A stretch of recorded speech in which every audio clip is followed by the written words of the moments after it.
Okay, guys, this is Moshe coming to you from Israel in the Galilee. We got a lot of news today. It's knocking me out doing all this news every day. It doesn't stop. We got a new war that very likely can explode between India and Pakistan, and they've been enemies in the past and have had border skirmishes in recent years. And now things have reached a very heightened level, and I'm going to cover that. And remember, India is the size of China. It's, I don't know, roughly 1.5 billion people. It's huge. They got aircraft carriers, loads of jets, tanks, soldiers. Pakistan are rather crazy. They're nowhere near the size of India, but this is really huge. Okay. And Modi is a bad go-getter. I mean, this guy will fight viciously.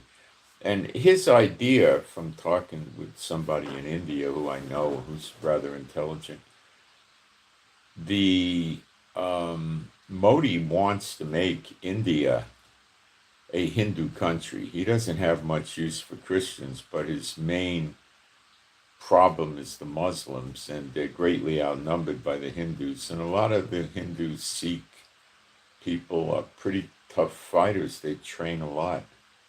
And a lot of these Sikhs carry a weapon with them at all times. They have very long hair, and a lot of times they put a small knife or a little dagger inside the hair. Their purpose is to defend the poor and innocent people from oppressors, but reading into it, protect the Hindus from the Muslims. They carry a weapon all the time. Often it's a small knife, but it could be a not so small knife, depending where they are. They're not going to carry a 12-inch Bowie knife if they're in America or England or something like that, but in India they might. It's my understanding it's not illegal to run around with a knife in India. They don't care. If you're running around with a machete or a sword or something, yeah, they care. You could probably carry a 6, 7-inch blade knife without any problems in India. Anyway, this could go crazy, okay? And we'll break it down. And we have a massive Bible prophecy event that looks like it's unfolding. I'd say it probably is unfolding. China has offered to partner with Canada against the bullying of Trump. Now, we're going to break this down, but it's going to mean military bases and troops and stuff in Canada. And if China goes along with Canada, which is a high probability right now of happening, okay? The people in Canada, a lot of them aren't really oriented towards, communist crazy countries, but the leaders of Canada are pretty garbage buckets, Macron and so forth. So they may go for it. And what comes with Canada? Let's guess. Russia, North Korea, Iran, probably not Iran, maybe, but Russia and North Korea go along with it. Invest billions in Canada, trade with Canada at low or no tariffs, and China will make goods in Canada so they could sell them without Trump sanctions and stuff like that. In this vein, Trump, they have the over-the-horizon long-range radar up in Canada to protect them. Now Trump is looking at putting long-range radar in 5 states in America that are up north, near Canada, but in America. So Trump smells the writing on the wall. He sees the writing on the wall, I should say. You don't smell it.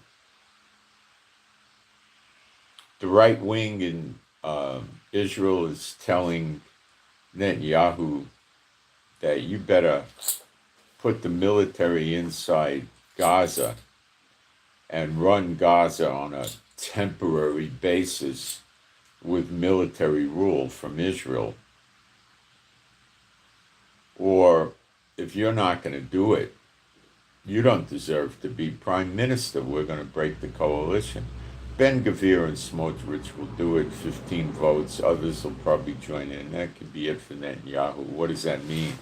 That means Netanyahu, if he gets thrown out with a vote of no confidence, normally you have to have 3 months for people to campaign and then they hold the election. So really it comes to pushing 4 months. But because of the wars and all the things going on, they're going to probably do a vote of no confidence and then vote in 1, 2, or 3 days after. So Netanyahu could find himself out in the street, so to speak, no more prime minister. Then the AG, who are his enemies, and the Supreme Court, who don't care for him, boom, your trial proceeds. And his trial starts up immediately, and he can't say, well, I can't testify, I got to run the war. He has no excuses. Now, while he's prime minister, he could probably strike a deal with them where he stipulates by court order. In other words, there's a court decision and judgment against him that's super binding, that he will not run the Likud party or run for office or in any way, shape, or form directly or indirectly get into politics. And they may accept that just to get rid of him. I mean, there's a lot of people that understand and they really just want to get rid of him. Okay? But he's not going in that direction. Satan's probably telling him, oh, don't worry about it. I got your back. I got your 6, So he's not doing that. So he's trying to take it right to the edge. And he's probably going to lose. But we don't know yet. He's very mean, he's very vicious, he's very creative, and he's a political monster. He doesn't get people killed or anything like that. He doesn't do that.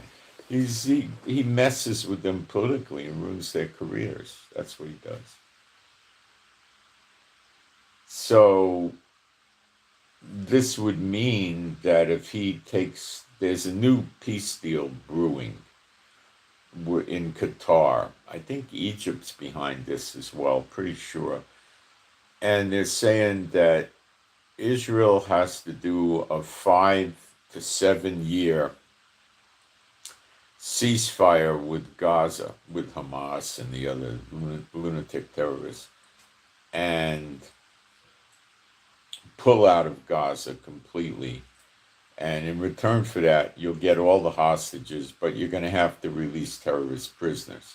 So they're probably going to want another 2,000 or so prisoners released, which Netanyahu has no problem doing. He doesn't worry about the ridicule. It's ridiculous, but he does it. Usually it's for every one hostage, he releases 50 to 100 prisoners. Okay. And Netanyahu is dumb enough to, and mean and evil enough to do this, to preserve, what he thinks is his political best move, for him, not for Israel, for him. It's all about him. So we don't know what the result of this is going to be, but it likely, if he goes to Trump and says, well, I got political problem with the right wing, I got to go in and occupy Gaza and run it with the military. And Trump will say, well, do whatever you want. You want to do that, go ahead. So it's very likely going to happen. Would that stop the war? Well, it would be like it is today. They're fighting and bombing Gaza all the time. It's the only thing that's going to stop the war is removing Hamas completely out of Gaza. Then we go in, find as many weapons as we can, destroy every tunnel, destroy any weapons we can, the Hamas people, the population, the civilians, if you want to call them that, in Gaza, stay there. And that would be what would happen. Okay? Now,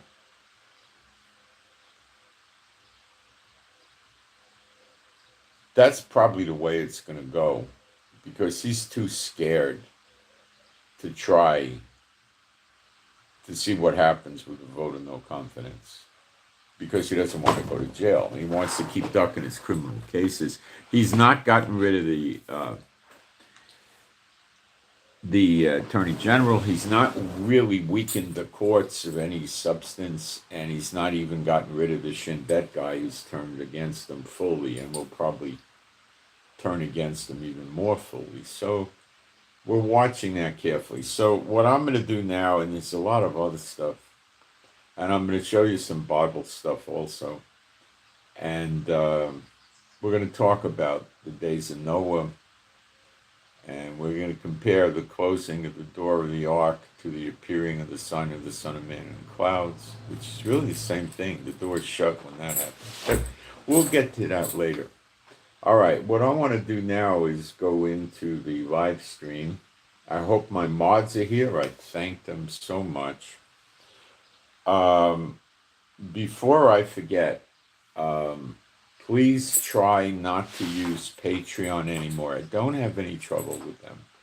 The problem is getting the money into Israel is laborious. It's a multi-step process, and it's a time drain, and it's hard, and it runs number of fees up on us, and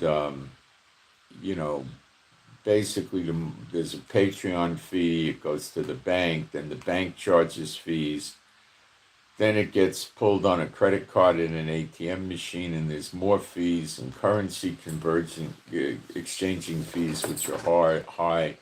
And it's just becoming too laborious. So I haven't cut Patreon off, haven't closed it, but please, if you can possibly switch to PayPal, fine. Please. If you can't, you can't. Okay.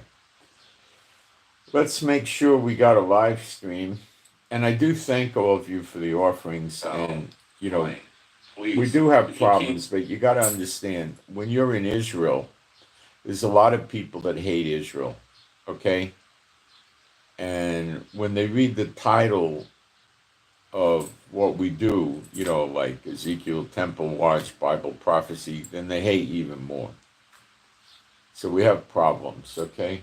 But they're not that bad, really, at all.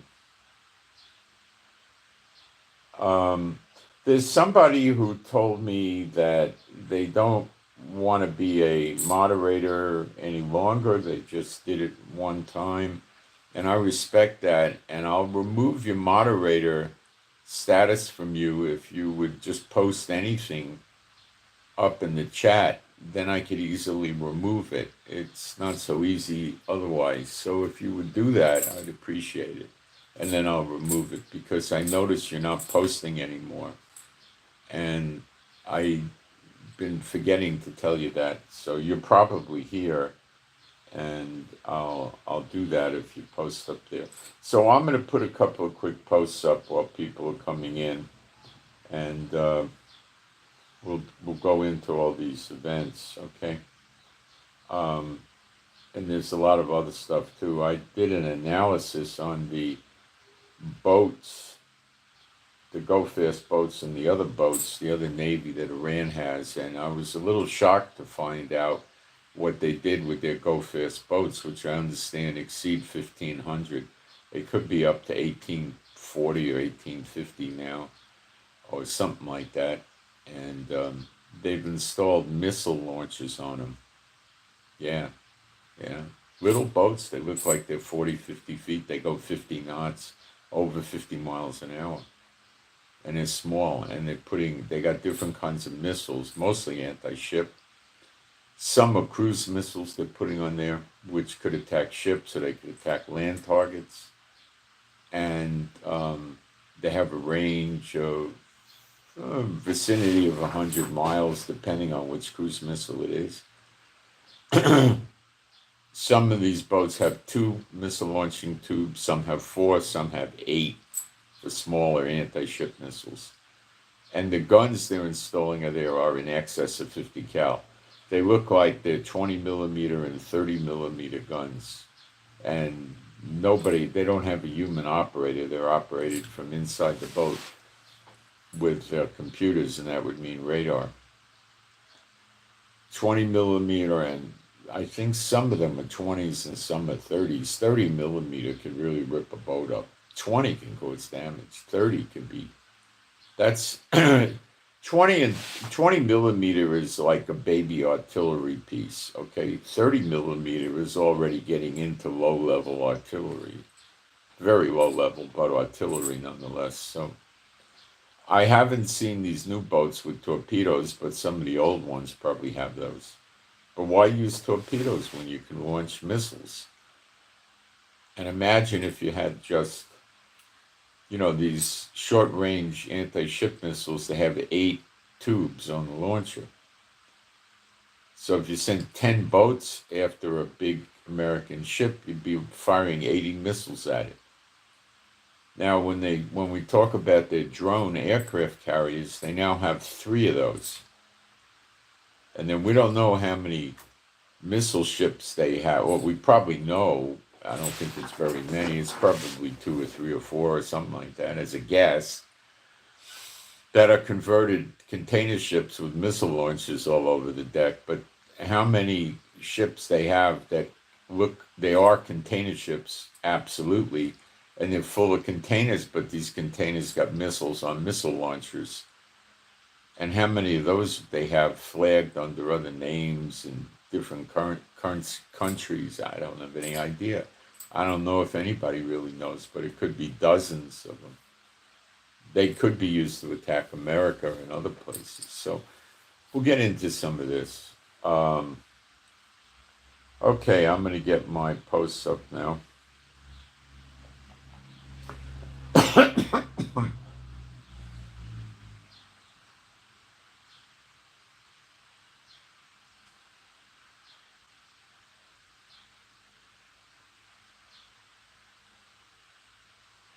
Now I got to remember where all the things are, because I'm going from Apple to Android.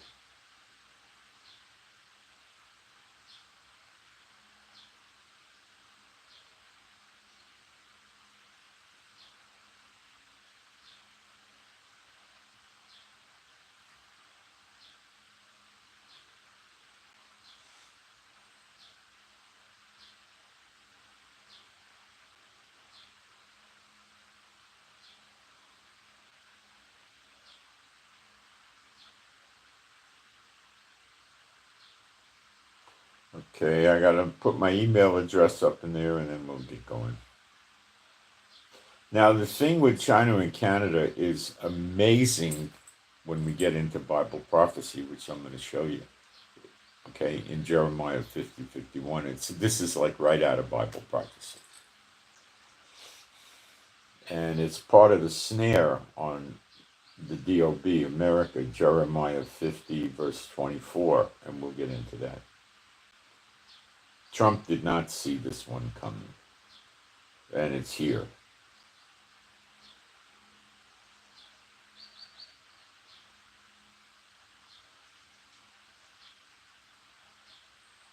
Gold seems to be hovering at about 33.50 right now, which is still extremely high. But just wait, watch it soar.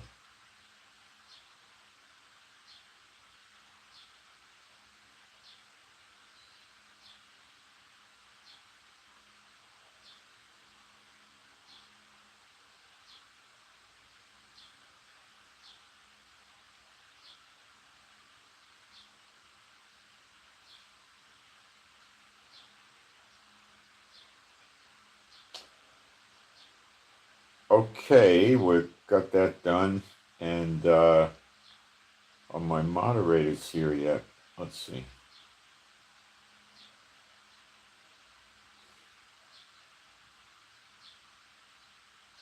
Yes, I have one moderator here. Great.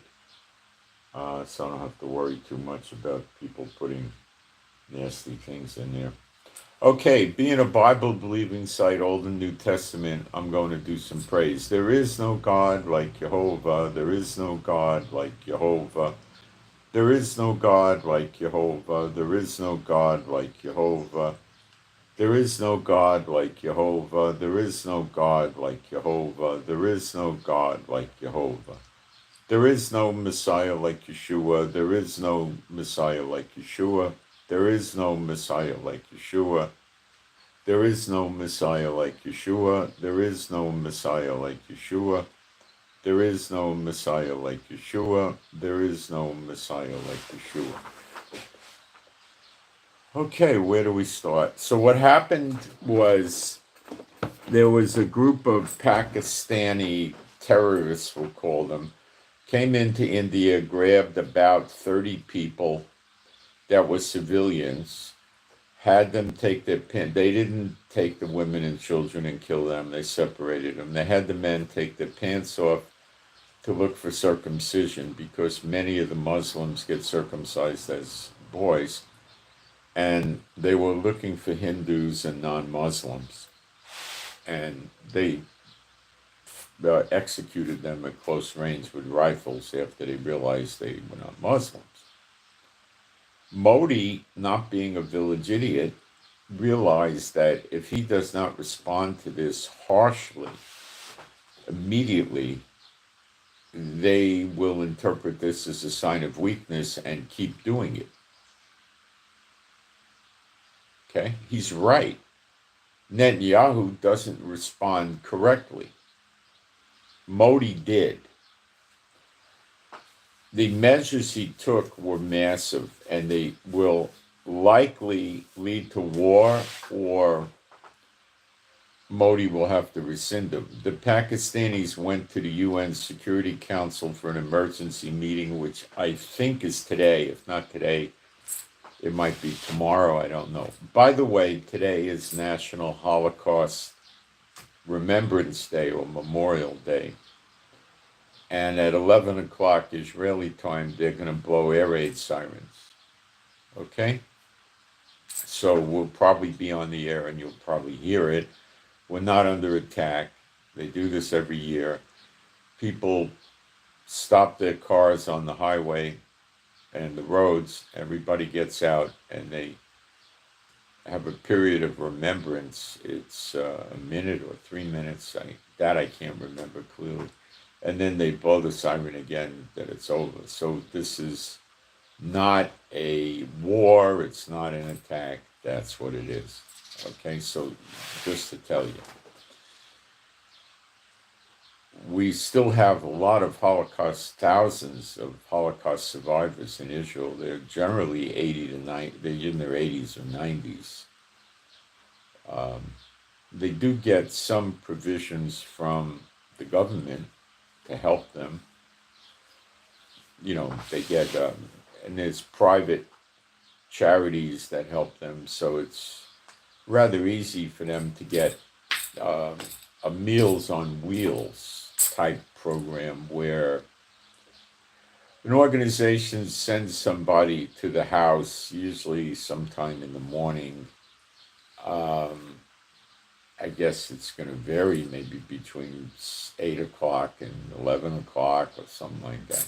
And they get a bucket of food, like in a, like a picnic box with styrofoam or something like that, so it keeps it warm or cold, whatever it needs. And they give them the food for the day that's already prepared and cooked, so they don't have to worry about cooking.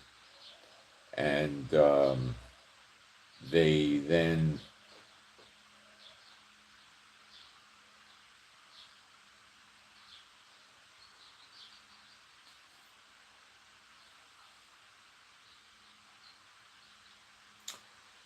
they get it every day. So I guess on Shabbat they'd probably give them a double. Probably on Friday they give them a double load, so they have for Friday and Saturday. So they get a hot meal anyway. Maybe they have a microwave and they heat up the food, and I don't know. But they do that, and they get rent subsidies, they get special this, they get special that. So they're taken care of pretty much. Um, anyway, I just thought I'd throw that out. So China is so back to India and Pakistan. So what Modi did so far was he canceled all the visas of every Pakistani person that would be, the citizens that are in India. He gave them 48 hours to leave India. Their visas are canceled effective in 48 hours, which I think they got to be out by Friday. I don't know, Friday night or something like that.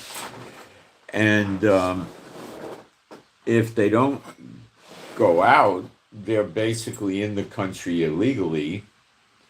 And I guess they would depend on the circumstances, if somebody said, well, I couldn't get out in time, my wife's in the hospital, I don't know, they might just look the other way and then make them leave rapidly, or I don't know what they're going to do.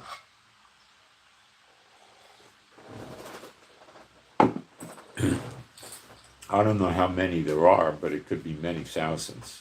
So they're back in Pakistan, or they're going to get picked up, put in an immigration detainment center, and processed to be deported. But they might get fined, they might get jail time, they might get a stiff fine and lose property. I don't know what they're going to do yet. We'll know by the end of the week, I guess.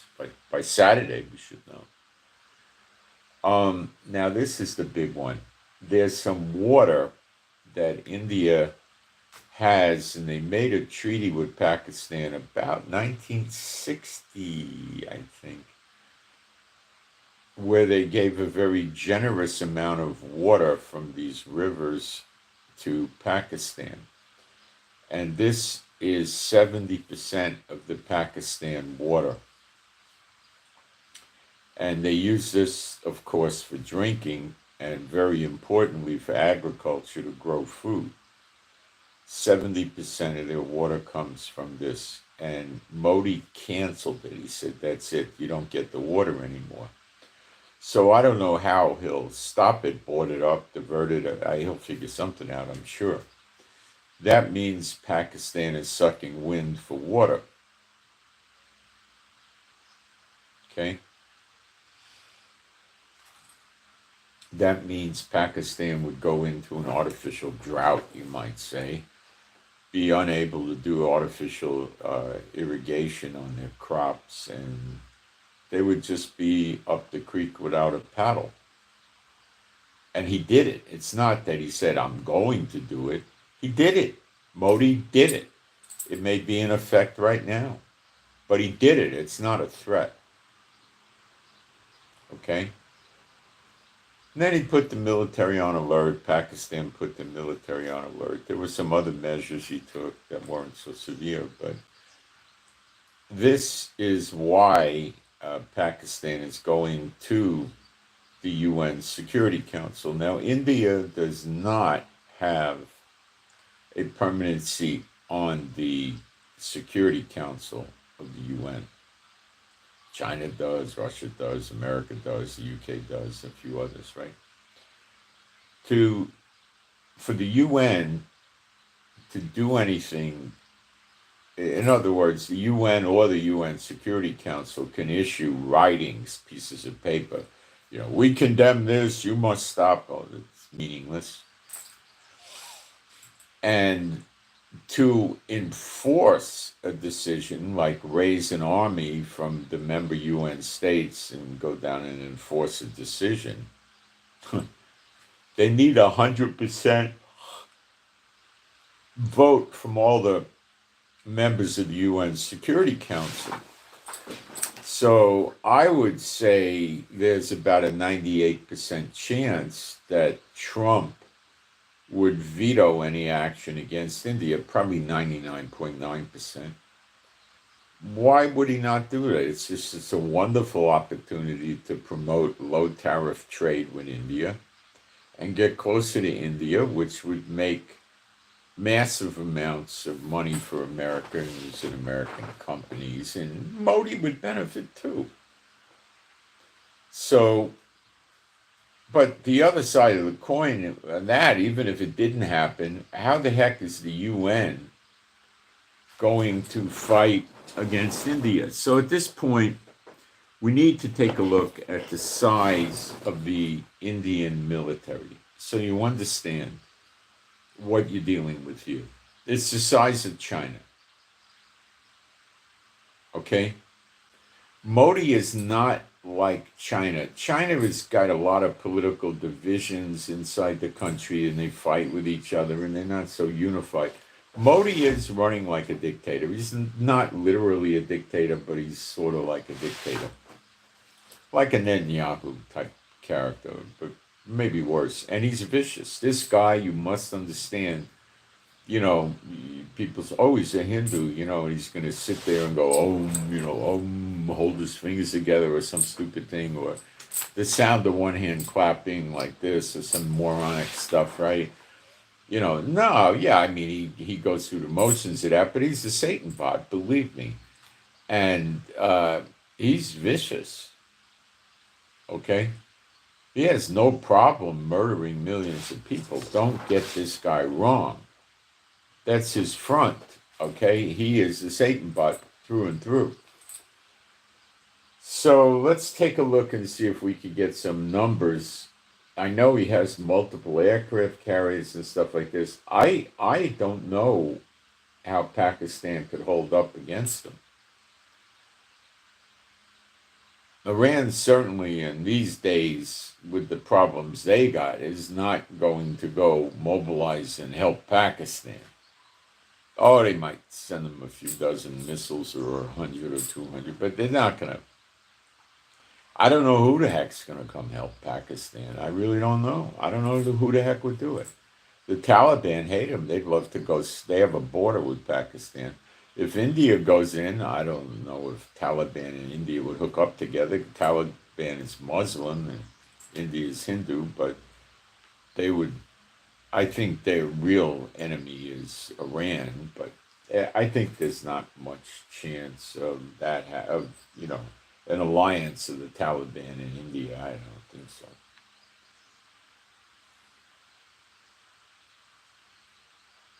Let's see what we can find on this, because I'm telling you, India is not to be taken lightly. Now, nothing I'm saying here should give you an indication that India is going to turn against Israel or America. I don't see a thing right now that tells me that. Other than Bible prophecy, things like this will probably happen. So we could just go in wild speculation. Oh, Trump will get friendly with India and then turn on them or something. Yeah, sure, it could always happen, but we have no indication of this. I don't see any reason why Trump would hook his wagon up to India to help him in a war or anything like that. That is something I think Trump would be highly unlikely to do. I would say he wouldn't do it.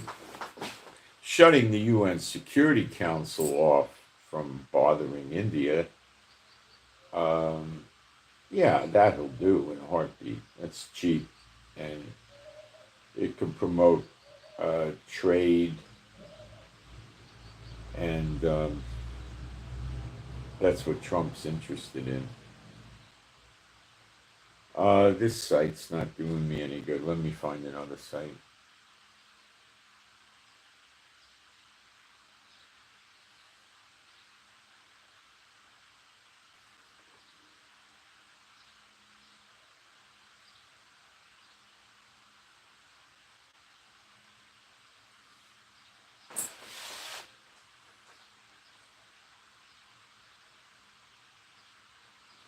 India has approximately 1.5 million active personnel.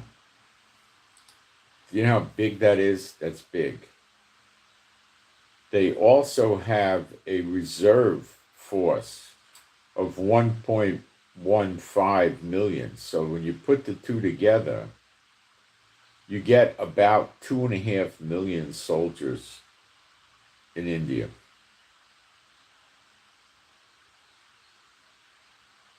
Do you get that alone?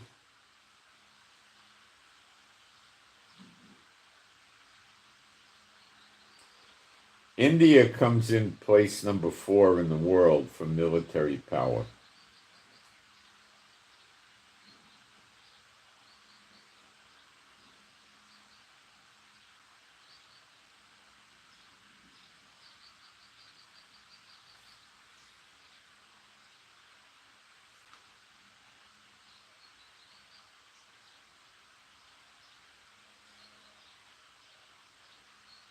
So I really have no idea who's going to come help Pakistan. They get along with China okay, but I mean, for China to slug it out with India, man, that's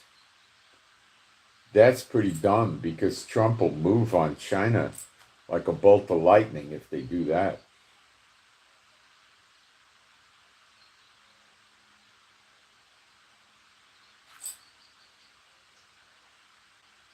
Let's see what I can get for you here.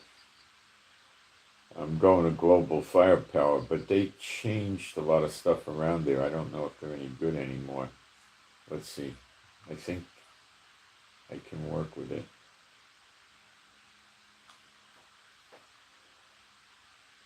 We covered their manpower. Let's take a look at their air power.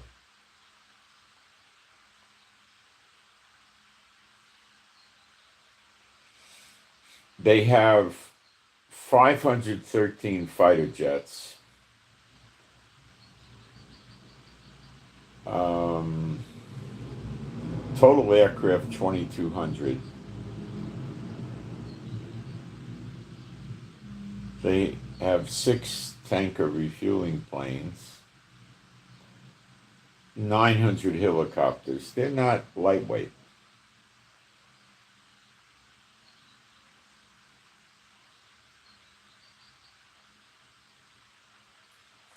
Let's get into their land forces.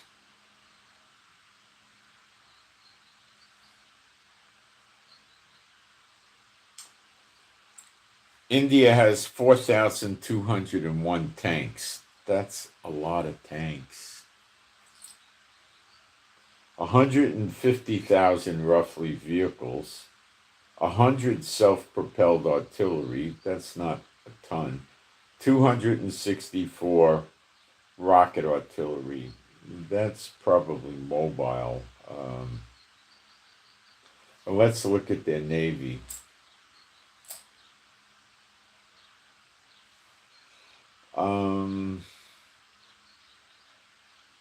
They have 2 aircraft carriers, 18 corvettes, 14 frigates, 13 destroyers. Okay, they're not lightweight. Now let's take a look at Pakistan.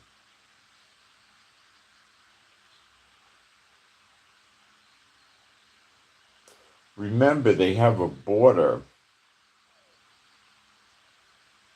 so accessibility to the other guy's country is nothing.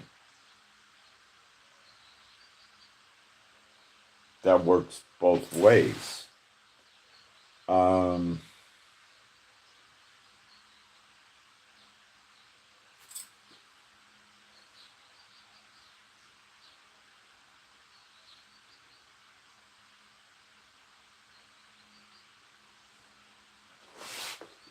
Okay, we'll go to global firepower, and we'll take a look at what Pakistan has to bring to the party with the war. Pakistan military power. Well, first of all, Pakistan is 252 million people. So it's probably like, 70% the size of the United States, just a rough guess or something, with population.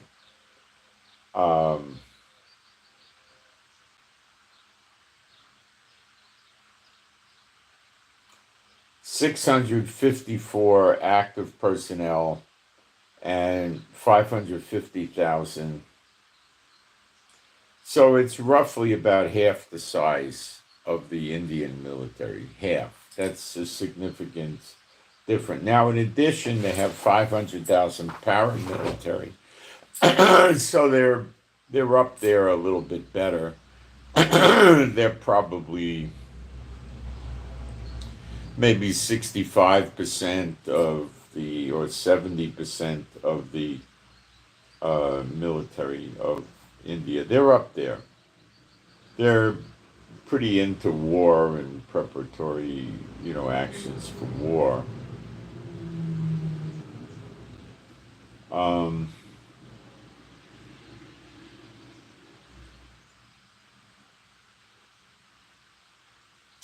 their air power.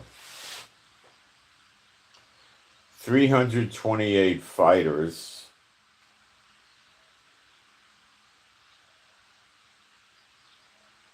373 helicopters, 4 refueling tankers. They got a total of 1,399 aircraft. They're not anywhere near the size of Iran, but they are substantial. And let's take a look at their other stuff here. 2,627 tanks. So they have about 60% of the tanks of India. 17,000 vehicles, self-propelled artillery 662, towed artillery 2629, rocket launchers 600. These guys can fight. They got enough to really make some damage. Okay, now the Navy is pretty nothing. No aircraft carriers, no helicopter carriers, 8 submarines. Iran's up there in submarines, by the way. I think they're around 16 or 20 or so, even higher. They're up there. 9 corvettes, 9 frigates, no destroyers. So they don't have much of a navy. So if this war were to go down, leaving allies out, India would take a lot of casualties, a lot of losses, a lot of damage, but they would wipe out Pakistan most likely, unless God saw fit to see it otherwise. So this is a rather massive event, guys. Modi knows that if he shows any weakness, any hesitation, the Muslim terrorists are going to just move in on him. So he knows this, and he just stopped it cold. But now he wants to punish them. So let's see what happens. The UN, the chances of the UN doing anything about India cutting their water off is very low. Very, very low. The response from Pakistan is most likely going to be typical Muslim terrorists. Well, we didn't do it, they did it. I mean, yeah, blah, blah, blah, blah. They were terrorists, Well, Israel learned how you deal with that. You hold the Lebanese government responsible for Hezbollah. And that's the only way you do it. And Trump's doing that with Yemen. Kind of holding the whole country of Yemen responsible.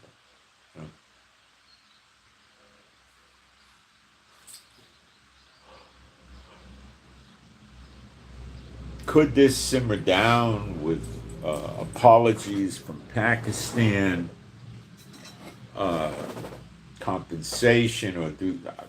It could.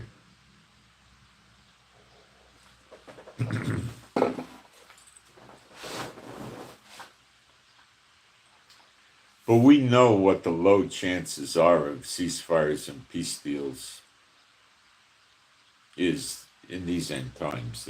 We just don't see it happening.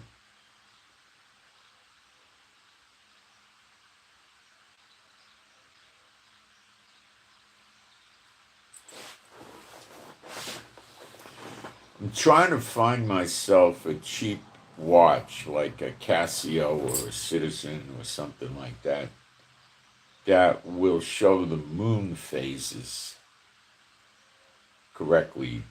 I've studied what they do. They program these moon phases to kick in at, I believe, noon time, and they cycle at 29 and a half days because they have a half a day early or something. So it's really about a 30-day cycle, which matches God's calendar. But it's not definitive proof.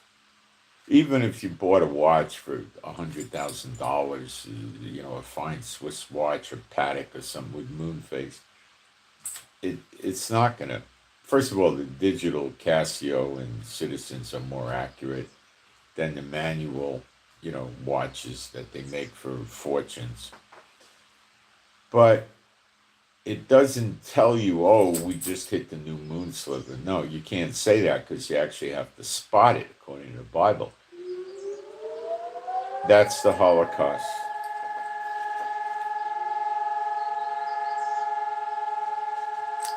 That's the Holocaust Memorial.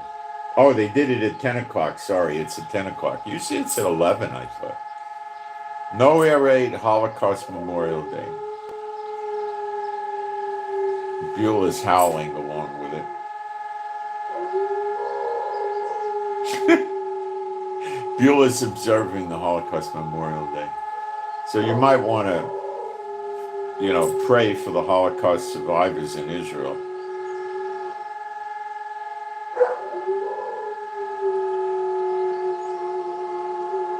It's nice of Beulah to observe Holocaust Memorial Day.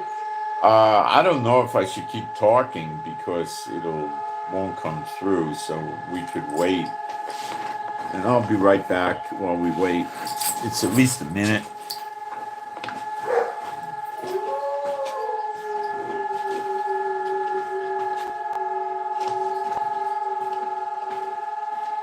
Everything's okay, Beulah.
Okay, that's over with.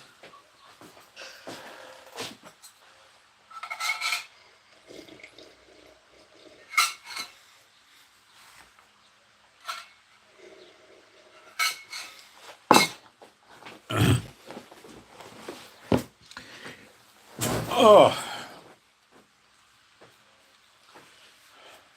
that's what the real air raid sirens sound like. Every air raid siren in Israel just went off. There was probably at least 100,000 dogs howling. Mommy dog was howling also. They can't help themselves when that happens.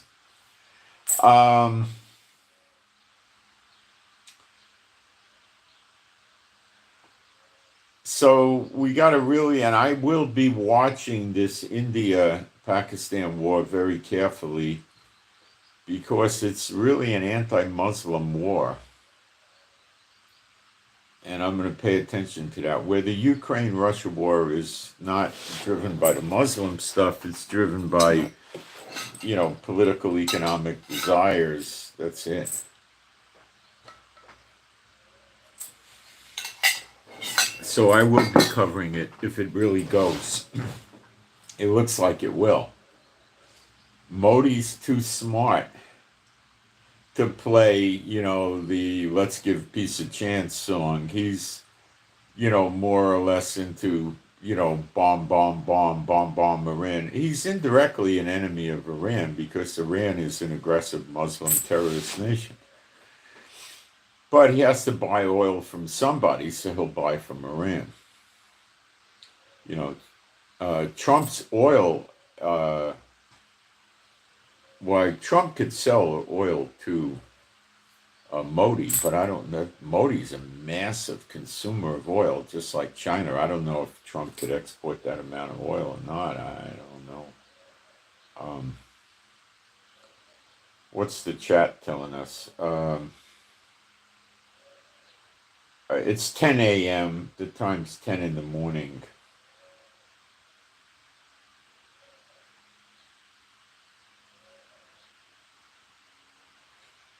Iran, somebody says we know everything Iran is doing. I think that's a correct statement.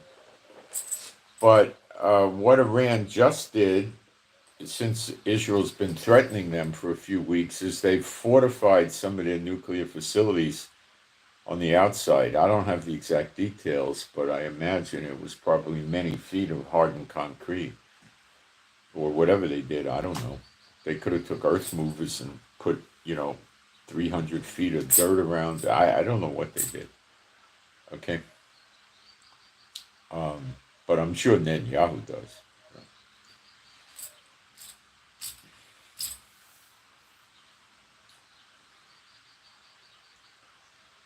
Trump would really side more with the right wing of Israel than Netanyahu. They just want to go in and occupy Gaza. Now, they can't say we're going to permanently move back into Gaza, but that's what they really want. First, you go with a temporary military government, okay? And you further demilitarize them. You start getting the rifles, the pistols. You start stripping everything they possibly have. Every single tunnel is destroyed. Everything, And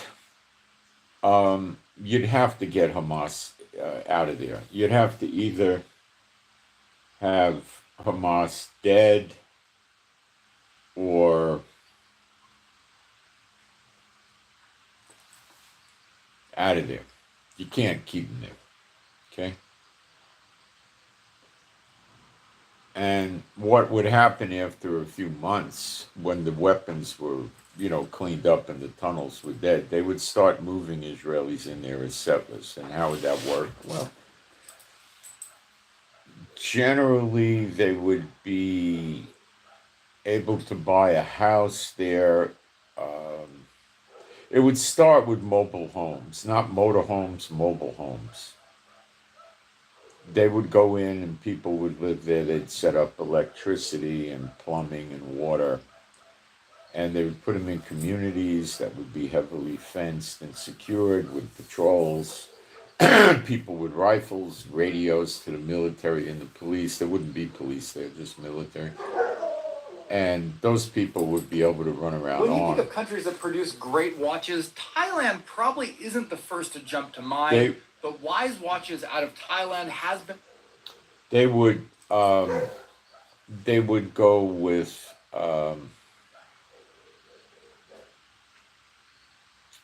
rifles. They'd have military assault rifles, maybe full auto, maybe 3-round burst, maybe semi mixed, whatever. And they would easily be able to buy pistols with their own money and carry pistols. So they would be armed, like in the West Bank, and they would live in communities. They'd build communities, and they'd have set up some kind of schools. The Kupat Halim, the healthcares, would set up clinics there, not serious hospitals, clinics. They might have x-rays. They'd set up dental facilities. Grocery stores would open up, and that kind of thing. It would take a long time. Prophetically, it doesn't really allow for it, but that's where they're headed with this. And Trump would see it as a good move, but Trump would also see that Hamas has to get out of there.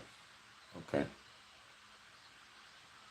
So now they're talking about trying to resume aid, food and medical and water and fuel to Gaza, and the right wing is not happy about that because it's giving in.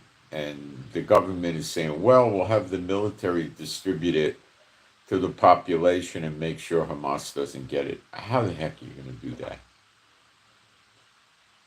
What do you think? Hamas is going to walk around with their uniform on and show up at the food line with their name tag that says Hamas and their rank? Of course not. They're going to dress like civilians and show up. So that's a rather dumb statement. Really, it is. And I don't think that's coming from Trump. I don't know where it's coming from. Netanyahu is a real idiot. I tell you that all the time. He's horrible for Israel. And there's millions of Israelis, I would say at least 2 million or 1 million, that know this, well aware of it. He's a nightmare. He's terrible. He's corrupt politically. He's terrible. Okay? And a lot of people want him out. And he's hanging on by his fingernails right now. And if the right wing dumps him, it's who's going to take over? If they put Smotrich or Ben-Gvir in charge, that would be, I would say, extremely interesting.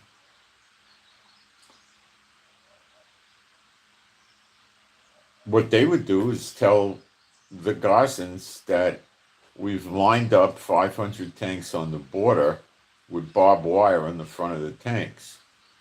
And you leave or we push you into the sea. I'm talking literally, that's about what would happen. It might not be exactly that way, but that's what it would be. They would not give them free electricity. They would not care about their water supply. They would not care about any medical or anything else. They would say, you're not wanted here, it's ours. We gave it to you in 2008. It was a mistake. We did it for peace, and you stabbed us in the back repeatedly. You've attacked us probably 40 or 50 times since 2008, literally. So you get the heck out of here, or we'll get you the heck out of here. That's what would happen. Maybe they would force them to go to other countries and spend the money to get them. I don't know what they would do. But prophetically, there's no time for that. So I wouldn't worry about it. Okay. Let's get back into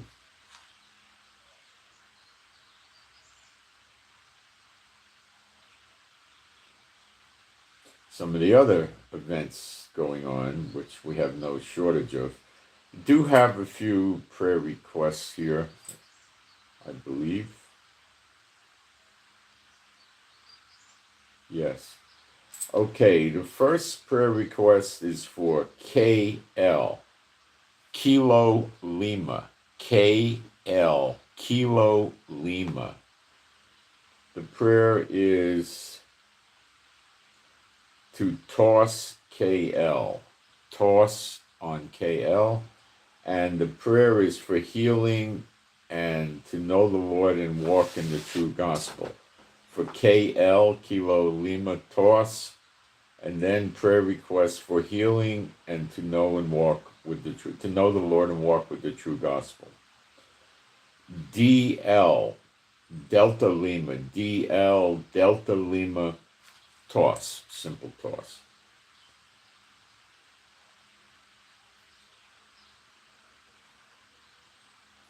6.2 earthquake in Turkey. That's pretty significant. Now we need to talk about the New Jersey wildfires. These are coming into the area of the North Carolina, California wildfires. They're not there yet, but it looks like they're on their way. They were showing us one area in New Jersey where the fires were, and now today they're showing us two other areas, I think it's two, that are not adjacent or touching the first area. These fires run about 50 miles from New York City. Now, the air quality in New York City may start to get bad. What are they going to do? Evacuate New York City? How do you do that? You got what, I don't know, 8-9 million people there. How do you evacuate New York City? It would take 2 or 3 weeks with an emergency evacuation. Where are you going to put them? Bottom line, you can't evacuate New York City. What are you going to tell the people? Well, stay inside. Run your air conditioner to filter the air. Wear a wet cloth over your face or something like that. Put a face mask on. What are you going to tell them? Now, some people will evacuate when they got a place to stay or go. They'll leave. But what's that going to be? 5%? You know, there's a lot of ghettos and poor people there. Yeah, the rich guys, the ones that work at the stock exchange and the banks, and they'll pull out. But what are you going to do? I mean, there's a nuclear facility there called Oyster River or something, Oyster something. It's a retired nuclear facility. And they have the old spent nuclear rods it's a power plant, was a power plant. They're contained in buildings, I think, and I think they wait for years for them to get deactivated, and they throw them away, and they're there for some years now. But there's concerns about that. One concern would be, well, we were getting reports that some of the buildings in this nuclear facility were on fire yesterday. They're sending some sort of special team in there to make sure the fire doesn't hit this place. I don't know if this is true or not, and the chances are a lot of other people won't know either, although they might speculate.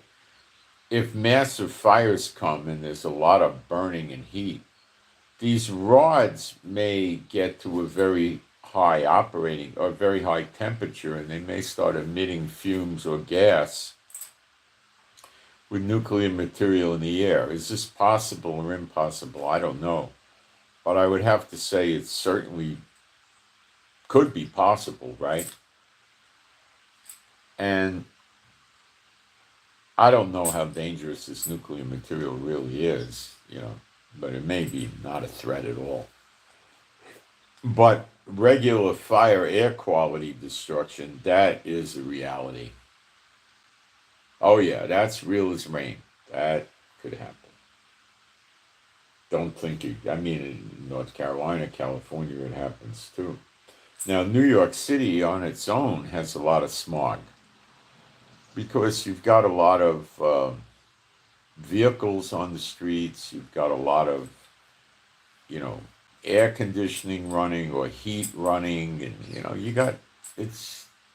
when I used to ride the subways, you'd go downstairs into the subways, and the air stinks in the subways. It doesn't make you dizzy or faint or anything like that, but it is lousy air. You know, when I used to ride the trains in the warm weather, I used to go and stand in between the cars.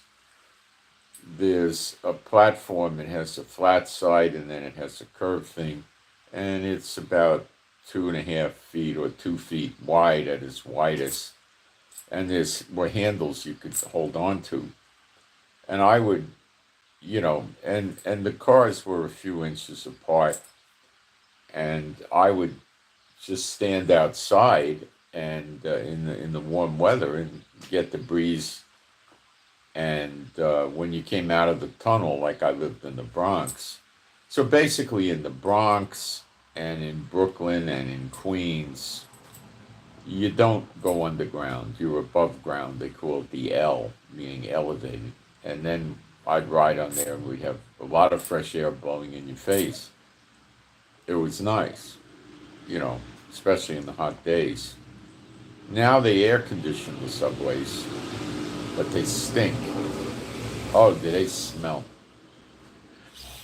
And if the transit cops, they don't have transit cops, regular cops, they merged them. There used to be a transit police that just worked for on the subways, and they had something to do with buses too, I think. I'm not sure on that one completely, but they merged it to the regular police. And they had a sanitation police also that worked with garbage. And then they had a housing police that worked in the projects. And then they merged them, I don't know, maybe 10, 15 years ago, it was 20 even, I don't know. They merged them all together with one big police department, about 35,000, 38,000, I think. The cops didn't care if you were standing in between the cars. They didn't mind that. I never had a cop tell me, not to do it, I used to go to karate school. When I was out of high school, I went to college for 2 years in New York, and I had to take the subway from the Bronx down to Manhattan for karate in the evening, and I would use the subway. So I would come back by subway in the, early afternoon, usually from school. I would do my homework, and then I would eat dinner and get back on the subway and go down to Manhattan and go to karate school and then come back. So they used to knock us out pretty good at karate school, and I'd come back and I'd doze off on the subway. And that's not such a good idea because you could miss your stop. But you could also try to train yourself to not do it when you're near your stop, And, the cop they'd come along and they'd touch you with the nightstick gently and say, you can't sleep on the subway, and they didn't bother you really very much, But they didn't want people living on the subway, because you let people sleep on the subway, what they would do is they would stretch out on the seats, lay down in the full body, hog the seats, and just stay there and sleep. Because in the winter, the subways had heaters inside. So when you're in the exposed area where they're elevated and they stop at stops, the doors open, all the cold air rushes in, and then they close the door and they move, and then the heaters come back on, so you can maintain. So people would go to sleep on the subways because it was warm. You didn't get snow, you didn't get rain, you didn't get the wind, so they didn't want that. So that's what they did. They also had strict policies about smoking on the subway or on the subway platform or stations, but people used to do it. So there were a few people that would go between the cars and smoke cigarettes, thinking if the cop was coming, they'd keep their eyes out and just flick the cigarette out in the street, and that would be the end of that. But there wasn't very much of that. I think they had a policy about eating on the subway, but I never heard of that being enforced. I never heard of that. In Manhattan, in the big stations, they had food sellers. You could buy pizza, hot dogs, drinks like orange juice and soda. They had candied apples. Sometimes in the winter, they had roasted chestnuts and other things, different kinds of food there.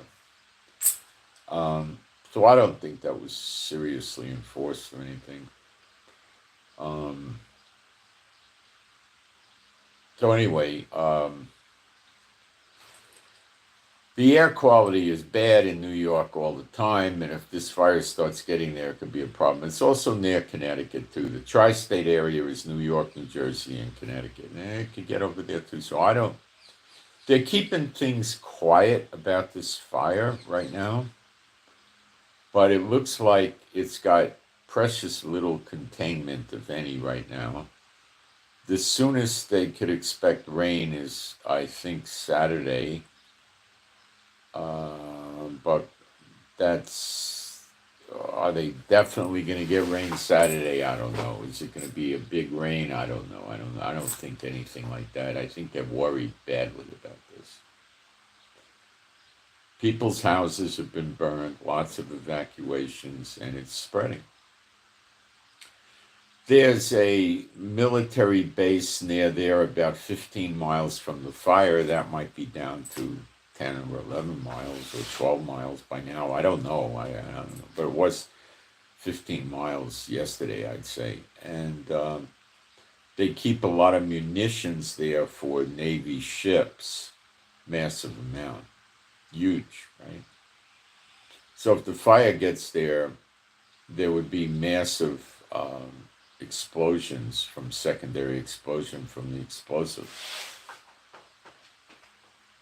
Now, this has not happened, and it may never happen, but it could. Speaking of ammo depots, Ukraine yesterday hit an ammo depot that Russia had 40 miles from Ukraine front, 40 miles. They hit it with, I believe, missiles. And they blew it up, and it's completely burning like crazy. And Trump had 100,000 tons of munitions there. Not pounds, tons. A ton is 2,000 pounds. So this was a mighty blow to Putin, believe me, because this was the munitions, like artillery shells, mortars, and stuff like that. I guess bullets as well. This was the stuff he was keeping there to fuel the Ukraine war, because it was 40 miles away. So he thought it was at a safe distance, and a truck could be there in an hour or less with munitions and restock the soldiers. That's what they did. So this is going to cripple Putin's war effort. Now, you have to understand that Putin, Russia, and Ukraine are not, they're equally tied, in my opinion, and they're just destroying each other. That's all they're doing. That's it. Putin's been doing this 3 years. Where's his great, military edge, I don't see it. I think it's bogus.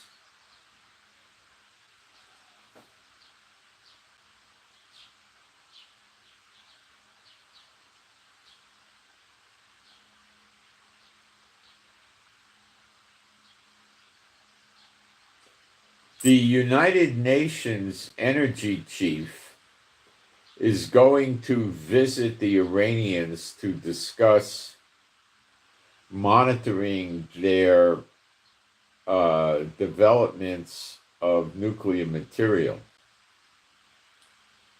This was an unexpected event that maybe Trump knew about it. I don't know. I do not think the Iranians are going to let him inspect anything, but his concern, the UN chief's concern of the UN chief of this atomic energy stuff, his concern is that Iran was building tunnels nearby the nuclear facilities, or some of them, 2 of them, I think, and he wants to know what's in the tunnel. The thought would be they took the already created uranium material and stashed it in these tunnels for safekeeping, out of prying eyes and out of any detection equipment. Of course, it would be relatively deep underground. They wouldn't be able to fly around with a nuke sniffer and pick it up. Okay. And I'm rather certain they're not letting him in the tunnel. So the negotiations will begin to deteriorate. The next negotiation is Saturday, which is going to be a technical one. And then a week from Saturday, they'll have another negotiation. So they're dragging it out, but so's Trump. We covered that yesterday.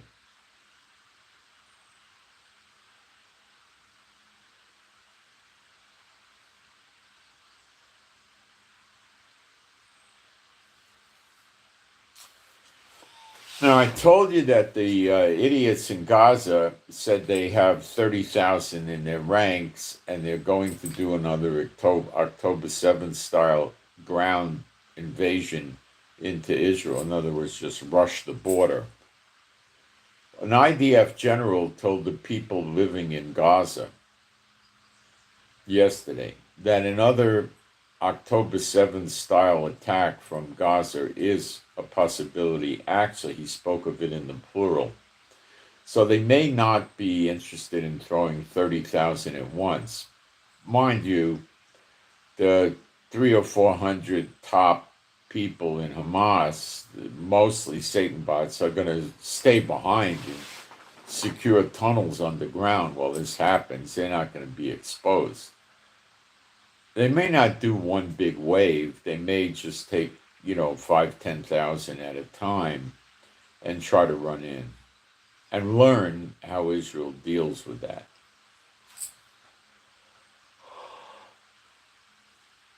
This, to me, is a sign of something will happen. What is the something that will happen? Well,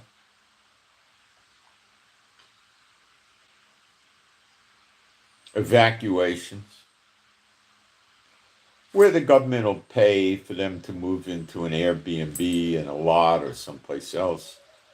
And they just pack the house up. Soldiers will be patrolling, so there's no looting. And they just pull out and go to an Airbnb someplace and wait for it to be over. That's something that might happen. It may manifest in terms of voluntary evacuation, or it may be mandatory, or not at all. Will Trump issue 25,000 assault weapons from military, the old rifles, to the people? No, because that would be what would work. No, he won't do that. He's rotten to the core. Rotten. Okay? I don't believe that'll work, because he won't do it. If he did do it, it would stop it. They'd say, what's the point of storming them? They're going to sit there in their bomb shelters with the door cracked open, where we got a little 3-4 inch target, and they'll leave, they'll try to make a path to shoot from inside the house in the bomb shelter if they can, or take cover in the house or outside the house or on the roof of the house. Roof of the house would be an excellent place. And shoot them when they approach the house. They'd start shooting them probably at 200 meters. And they wouldn't like that. The invaders would not think that invading them was a great idea.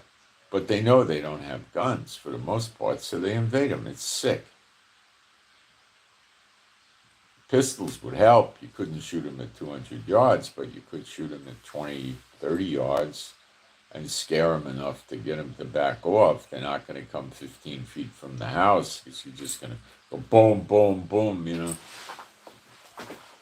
So he won't do that, because he's a piece of garbage, and he doesn't work for Israel. He doesn't want to see Israel fulfill Bible prophecy or anything like that. He wants to keep Israel in sin. Those parades through Jerusalem and Tel Aviv he runs every year, abomination parades. He's a sick individual, completely sick and twisted inside. And he does get along with Trump. That should tell you something. So this is a real threat.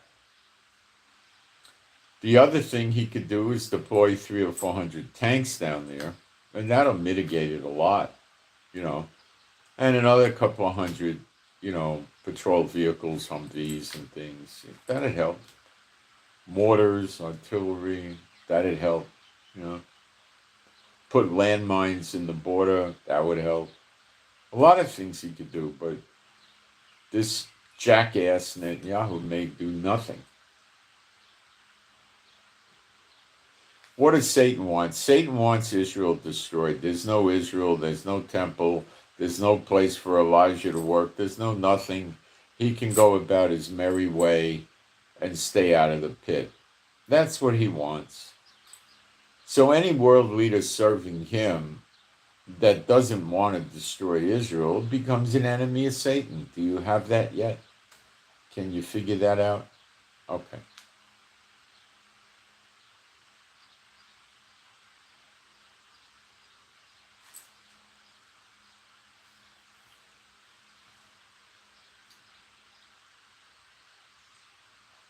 So we have a real problem there, and we got a real jackass as the prime minister that we can't trust.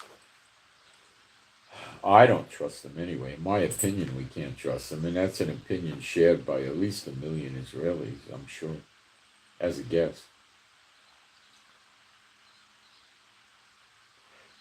The idiot Netanyahu may let them do this for the second time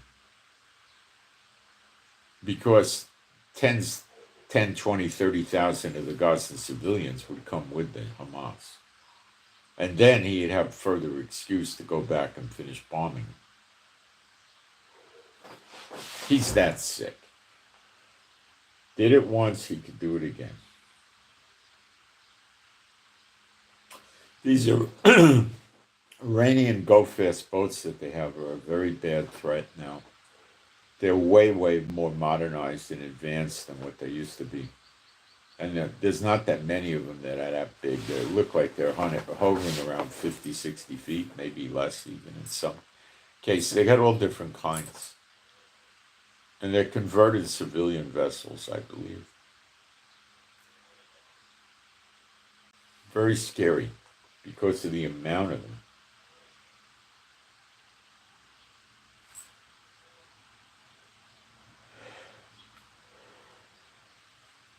The UN Security Council is undoubtedly going to say, oh, India has to turn the water back on for Pakistan, but they're not going to enforce it. They need 100% of the Security Council to move for enforcement, and I think the chances of that happening are zero.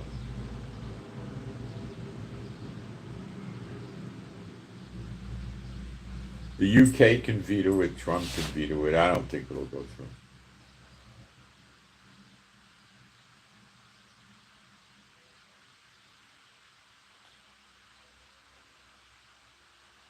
So that means Pakistan ain't getting the water. And that means Pakistan got to go to war. Or they could just evacuate their country and go live somewhere else, right? Where there's water. They're not going to do that.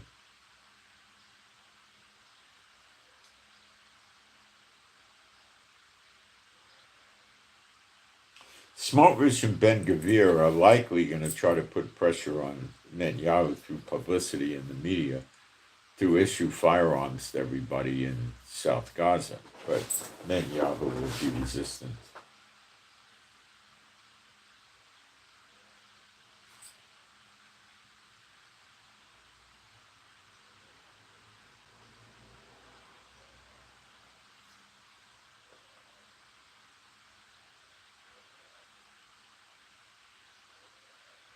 China and partnering with Canada is very dangerous because Canada is likely to do it because they're very spiteful towards Trump with the sanctions, who's inflexible, and then China will make investments and immediately bring military in to protect China from Trump. And Russia and North Korea and maybe even Iran will help them. And now they got troops on the border with America, which you see in prophecy that come in from the north. Let's see if I can find the scriptures for you. I gotta look them up.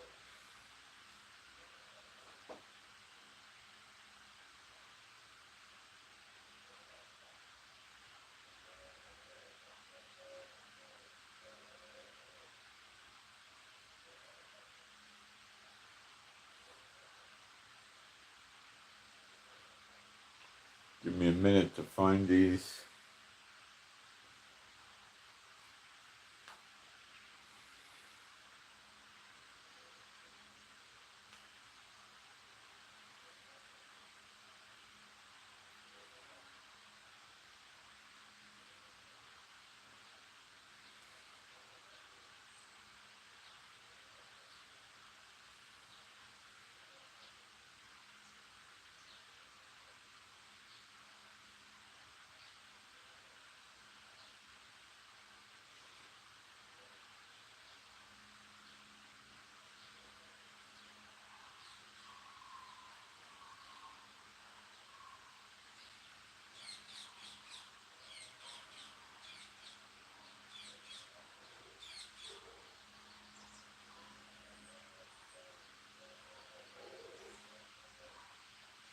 Not finding it so quick. Let me try another search here.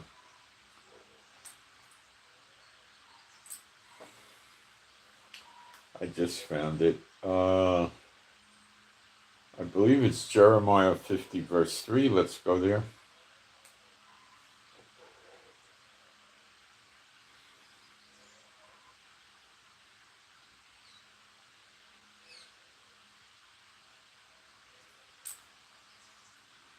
For out of the north there cometh a heathen, or heathens, or heathen nations.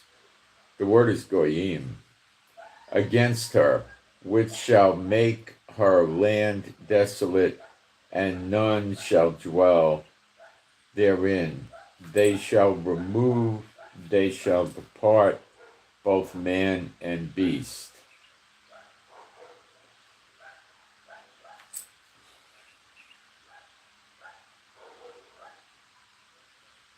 From the north.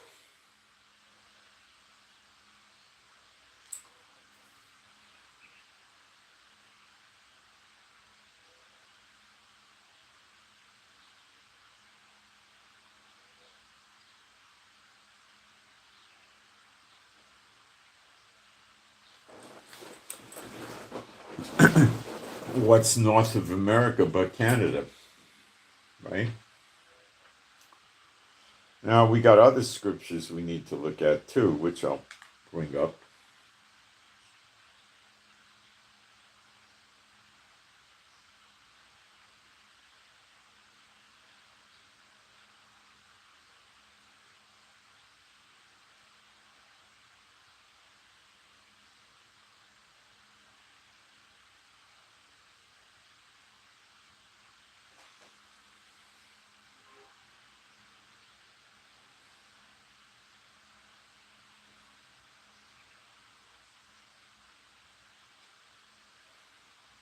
Hold on, I didn't get a space in here. Let me fix this.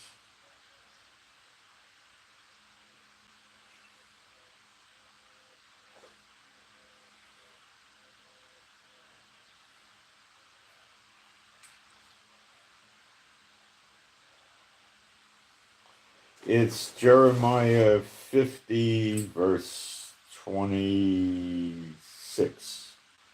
We'll be there in a second.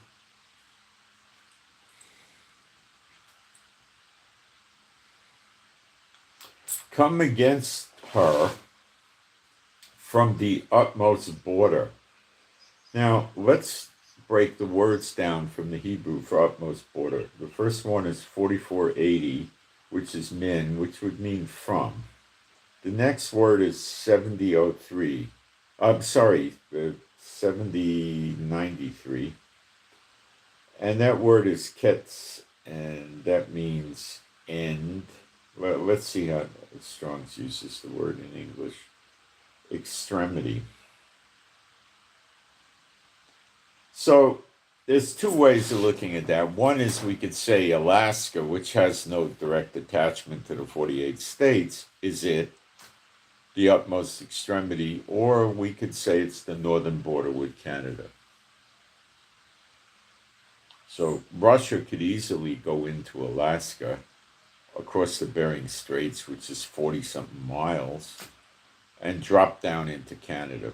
And China and North Korea could traverse over the Bering Straits from Russia with Russian troops or whatever, and then come into Alaska and drop down into Canada. Or it could be just directly in Canada. It's starting to look like it'll be directly in Canada. Now, years ago, Canada let China do cold weather drills and exercises for the military in their country. They were nice enough to do that. And I'm sure China was nice enough to study the land of Canada, the roads, the highways, make maps, take pictures, etc., you know.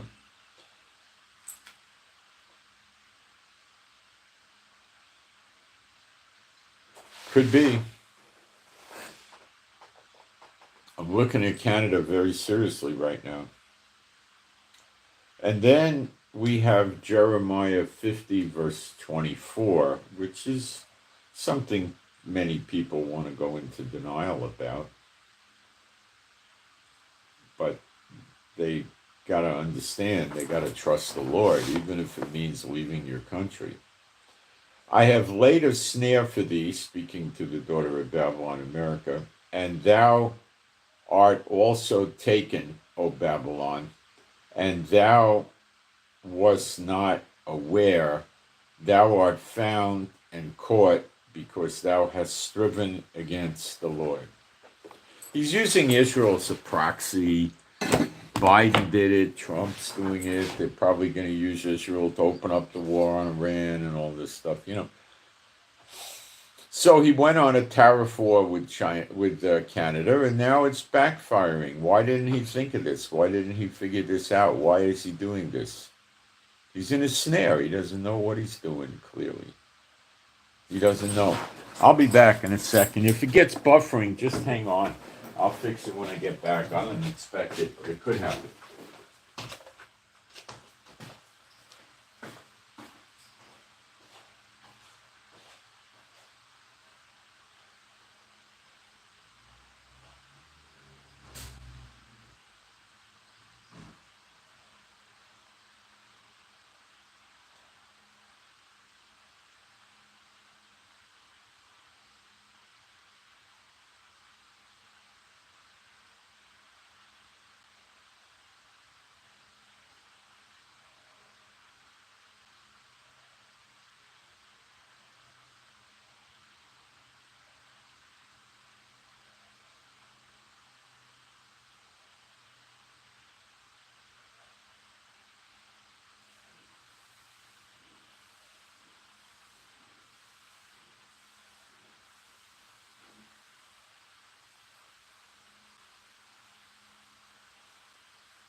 Trump did too many things at the same time. Wars, threatening wars, tariffs, everything. Internal political thing, firing employees, and you know, he did too much at once. That's the snare. And who did he turn on hard? Mexico and Canada, his neighbors. You think Mexico wouldn't let Chinese and Russian and North Korean and Iranian troops in? They don't like Trump anymore.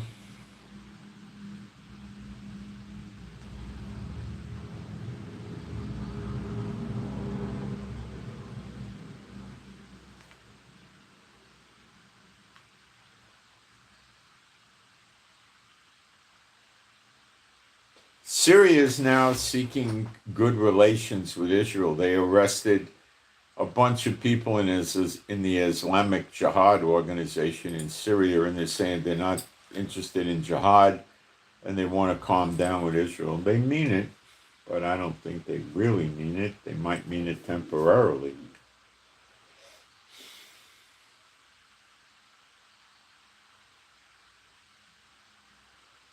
the chances in my mind of Canada not accepting China's offer are very low.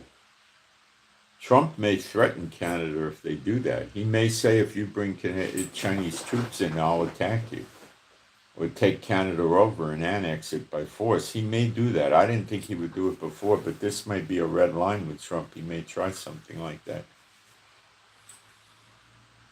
Then Canada would become part of the daughter of Babylon, like a lot of Canadians think.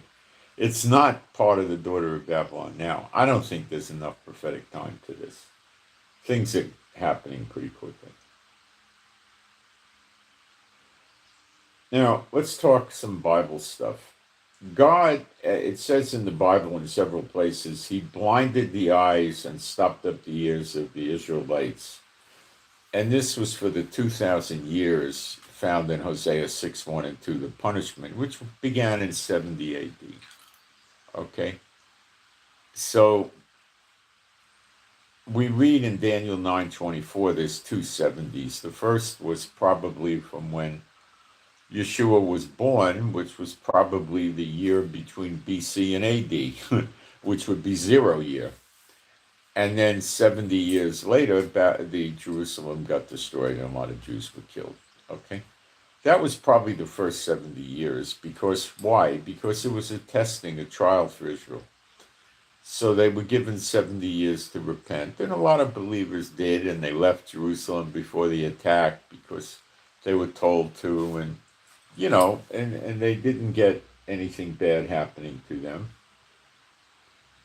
and the others did. So we're going to have this again, but the Israelites are going to be given everlasting life, all of them. They're going to come back to Israel with a lot of wealth and prosperity, and they're going to have a chance to serve the Lord. And they could become idiots and fall away again because they're going to have a lot of, peace and prosperity and money, and they're going to possibly start going off again. Look, they had the glory of God of Israel with them in the desert with Moses and Aaron, and they went off there in the desert too. So, yeah, they can go off, I think for a generation, 40 years, things will be okay, and then they'll start to go off with the next generation. The generation that was raised there with wealth, peace, and prosperity, the ones that went through living in the nations, discrimination, poverty, all this stuff, I don't think they'll go off so easily. The others will. The Satan boss will be gone. They won't survive. God will cut them off. So there's a new problem. But I think we'd have a good 40-year run of a great time. And then we'd start to see decay. But we'll worry about that when we get there. Let's not worry about that now. Okay? So let me give you some more points on this.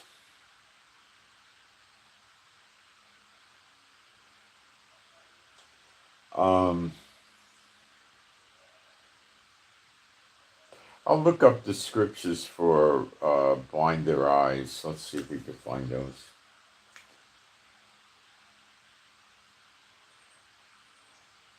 I don't remember the verses and chapters.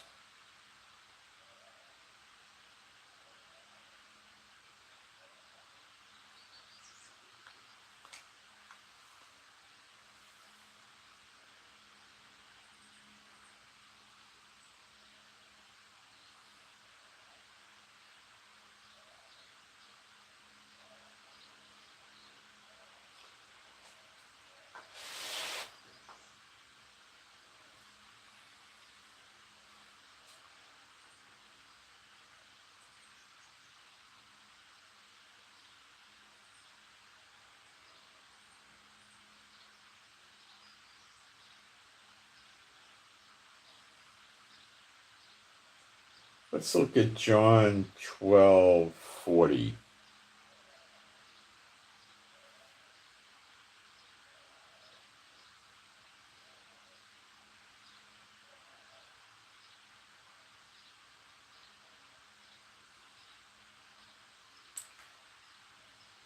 He hath blinded their eyes and hardened their hearts, that they should not see with their eyes, nor understand with their heart, and be converted, and I should heal them.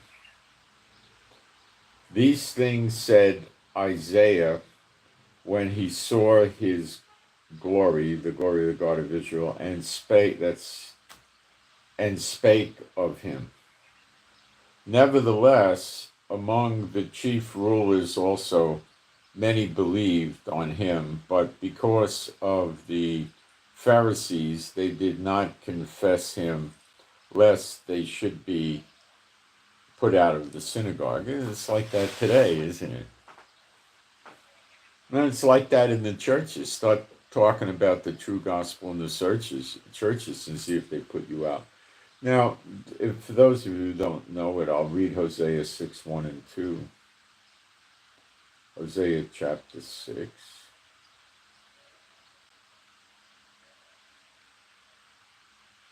1.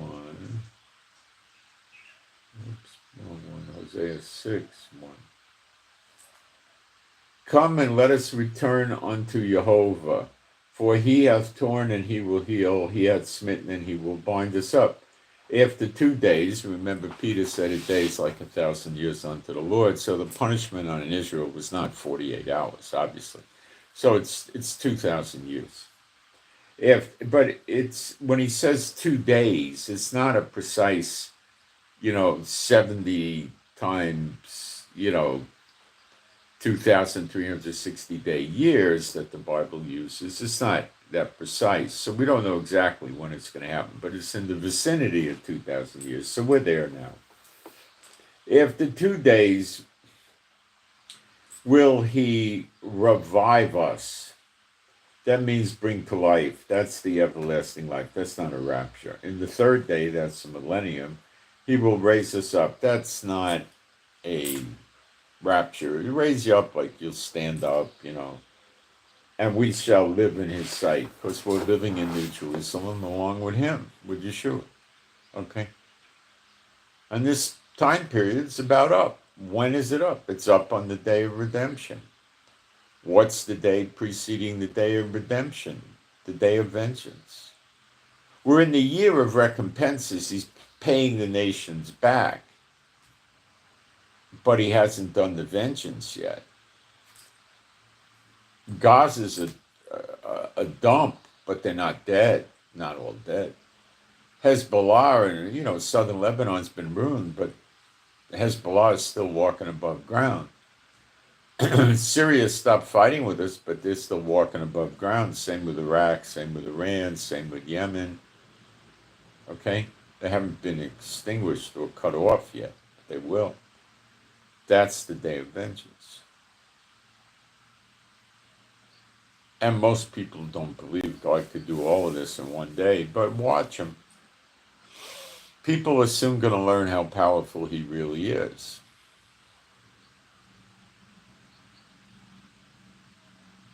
That might be the last thing they ever learn while they're above ground.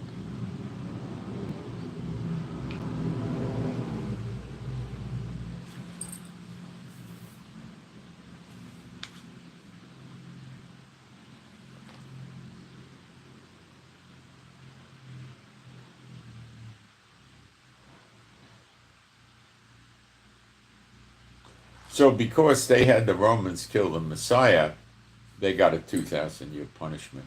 But now we get a double reward. We get it twice as good as we ever had it. And that's probably even more so than that, but that's just a figure of speech. Twice a double portion, it's not an exact precise measurement. Now, a lot of you know you can't talk to the church people about what's going to happen in prophecy. They just don't want any part of it. They don't want to believe it. They don't want to hear it. They don't, what they probably think is, it's fulfilled prophecy, or I don't understand it. I'm going to trust Pastor Bob, or Pastor Mary.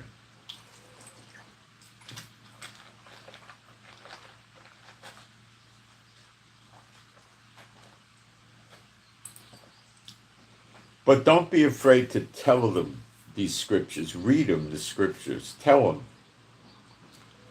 and then tell them when you see this stuff start to come to pass, it's not too late. You can still repent, ask the Lord to forgive you of your sins, go into divisional, sedition, denomination churches with varying doctrinal statements, all of which they consider valid, even though they contradict each other. They're not in one accord. They're all over the place. The house divided unto itself cannot stand, so the churches aren't going to be with us much longer. So, once prophecy starts getting fulfilled, then they're going to start realizing the scriptures are right, and they could pray, ask the Lord to forgive them for what they did and what they taught and what they believed, and they could be saved. Now, this has to happen before the appearing. Now, it's like the days of Noah. Noah was out there preaching. It says in the scripture. Noah also was building the ark, which was a huge boat. And it never rained on the earth in those days. The water, the crops and stuff were watered by the dew. So I guess sometime during the night into the early morning hours, there was moisture collecting and it would drip down into the ground and stuff, and the plants would have the water that way. There was no rain. And he told them it was going to rain. And they said, what's rain? They didn't know what rain was. How would they know? Rain in Hebrew is Gershom. Snow is Shalig, if you're interested. All right. Anyway, they saw him complete the ark. They didn't pay attention. And then he loaded up the ark with the animals. Noah got the family in there. There was a total of 8 people. And then it even says God shut the door. And then it started raining.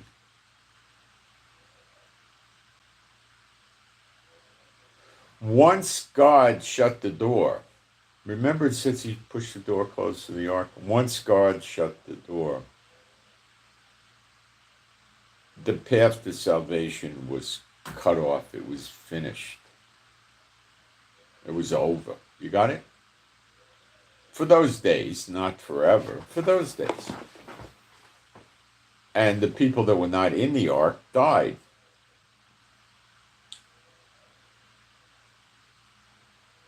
That was that.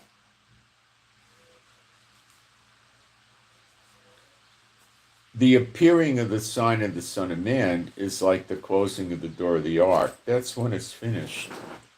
Not forever and ever, but for those days. Because the ones that finished for everlasting life, the ones that saw him, that were believers, John 6:40, get everlasting life. Zechariah 12:10, that's when it happens. Okay? That's likely right after the day of vengeance. Or at the close, or maybe even on that day. It could be on that day. So, those that see Yeshua in the clouds, seated on the right hand of God the Father, are going to have everlasting life. In other words, they got in the ark. Okay? And the others are going to see him, but that's not getting them in the ark. They saw Noah and they saw the rain. The door was closed, the rain came, they saw all that, but they couldn't get in the ark.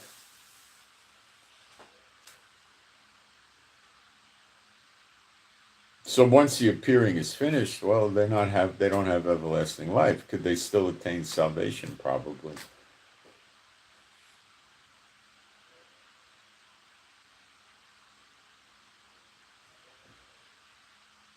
I think the door is shut when New Jerusalem comes, and I think that it's over. Salvation is over at that point.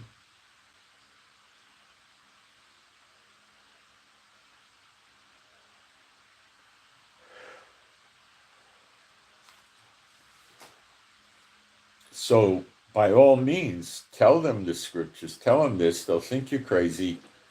They'll shun you, etc., etc. But when the big events, what they would refer to using the word catastrophic, begin to happen, there's a good chance some of them will realize you were right, go back to the Bible, pray, repent, confess sins, and make it.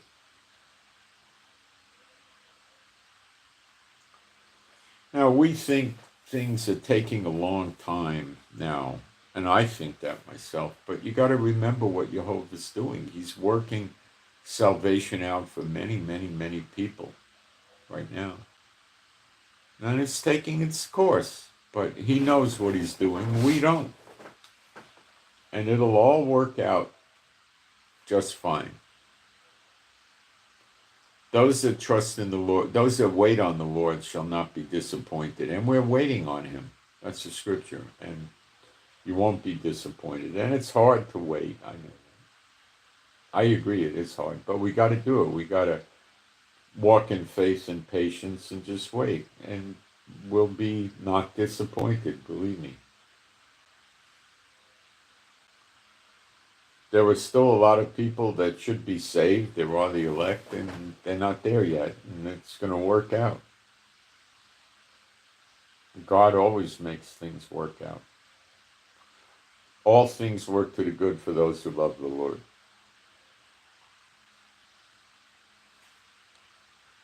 Okay?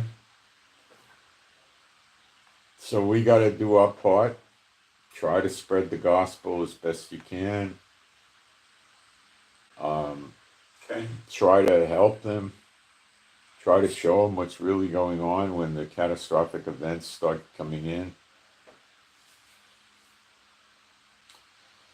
Someone said, where is Pakistan going to get their water? They don't have a place. That's why they're going to the UN Security Council.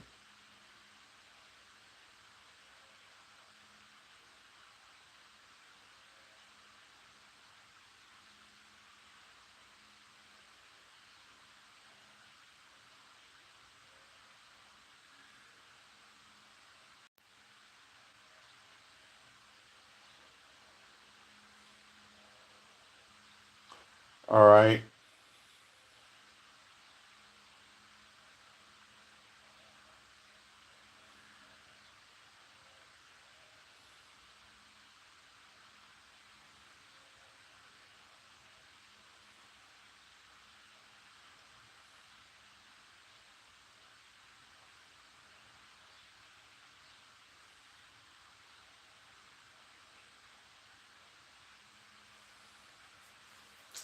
All right, I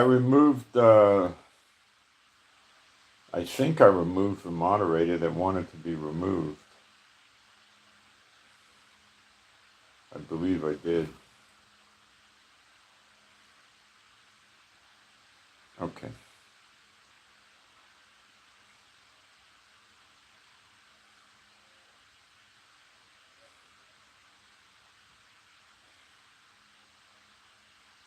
There's a election in 4 days in Canada, I think you're telling me. Alberta and Saskatchewan are thinking hard about separating from Canada. That's fascinating. And if they do, the U.S. will welcome them gladly. You're probably right.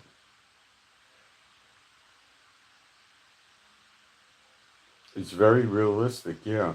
It could have, you're right, you're right.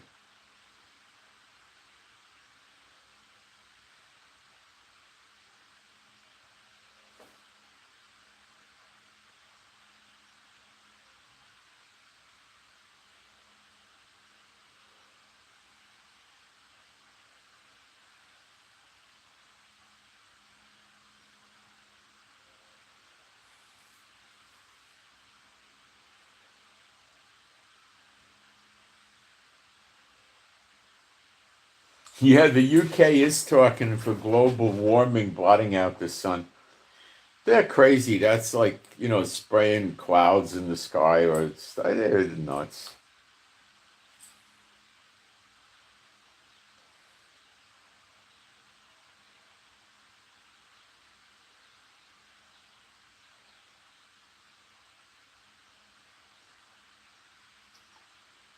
Okay, so one more time, guys, if you're using Patreon, please, if possible, don't use it anymore. Use PayPal.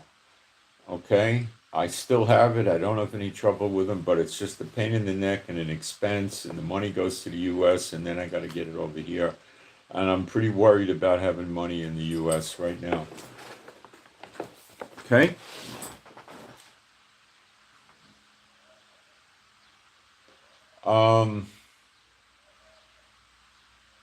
So that's what I got for today, and it's quite a lot. It knocks me out doing all this. I can't concentrate too much the rest of the day. I get up about 5, sometimes before, and then I'm done around noon, and that's my work day. Okay, so I'm Moshe, so please pray for me and my wife for our peace, safety, protection, and joy.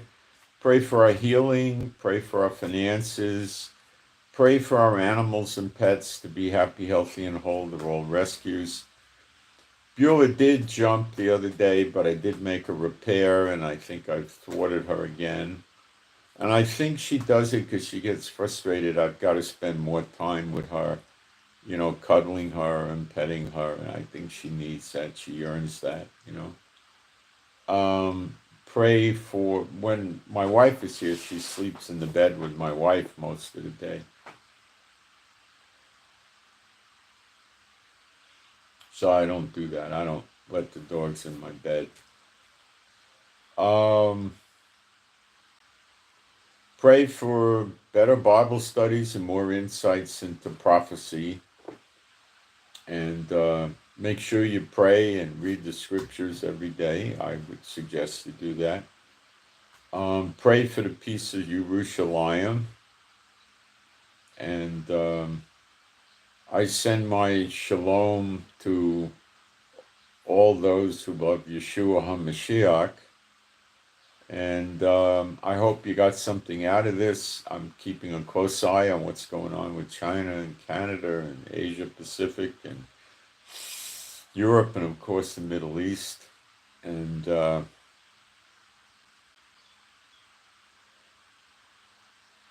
we'll see how things develop, but we're going to probably be surprised when things break loose, how rapid it's going to go. And expect the unexpected. Twists and turns along the way. So that's what I got, guys. Thank you. Thank you to the moderators. I love the help you're giving me. And I'm out.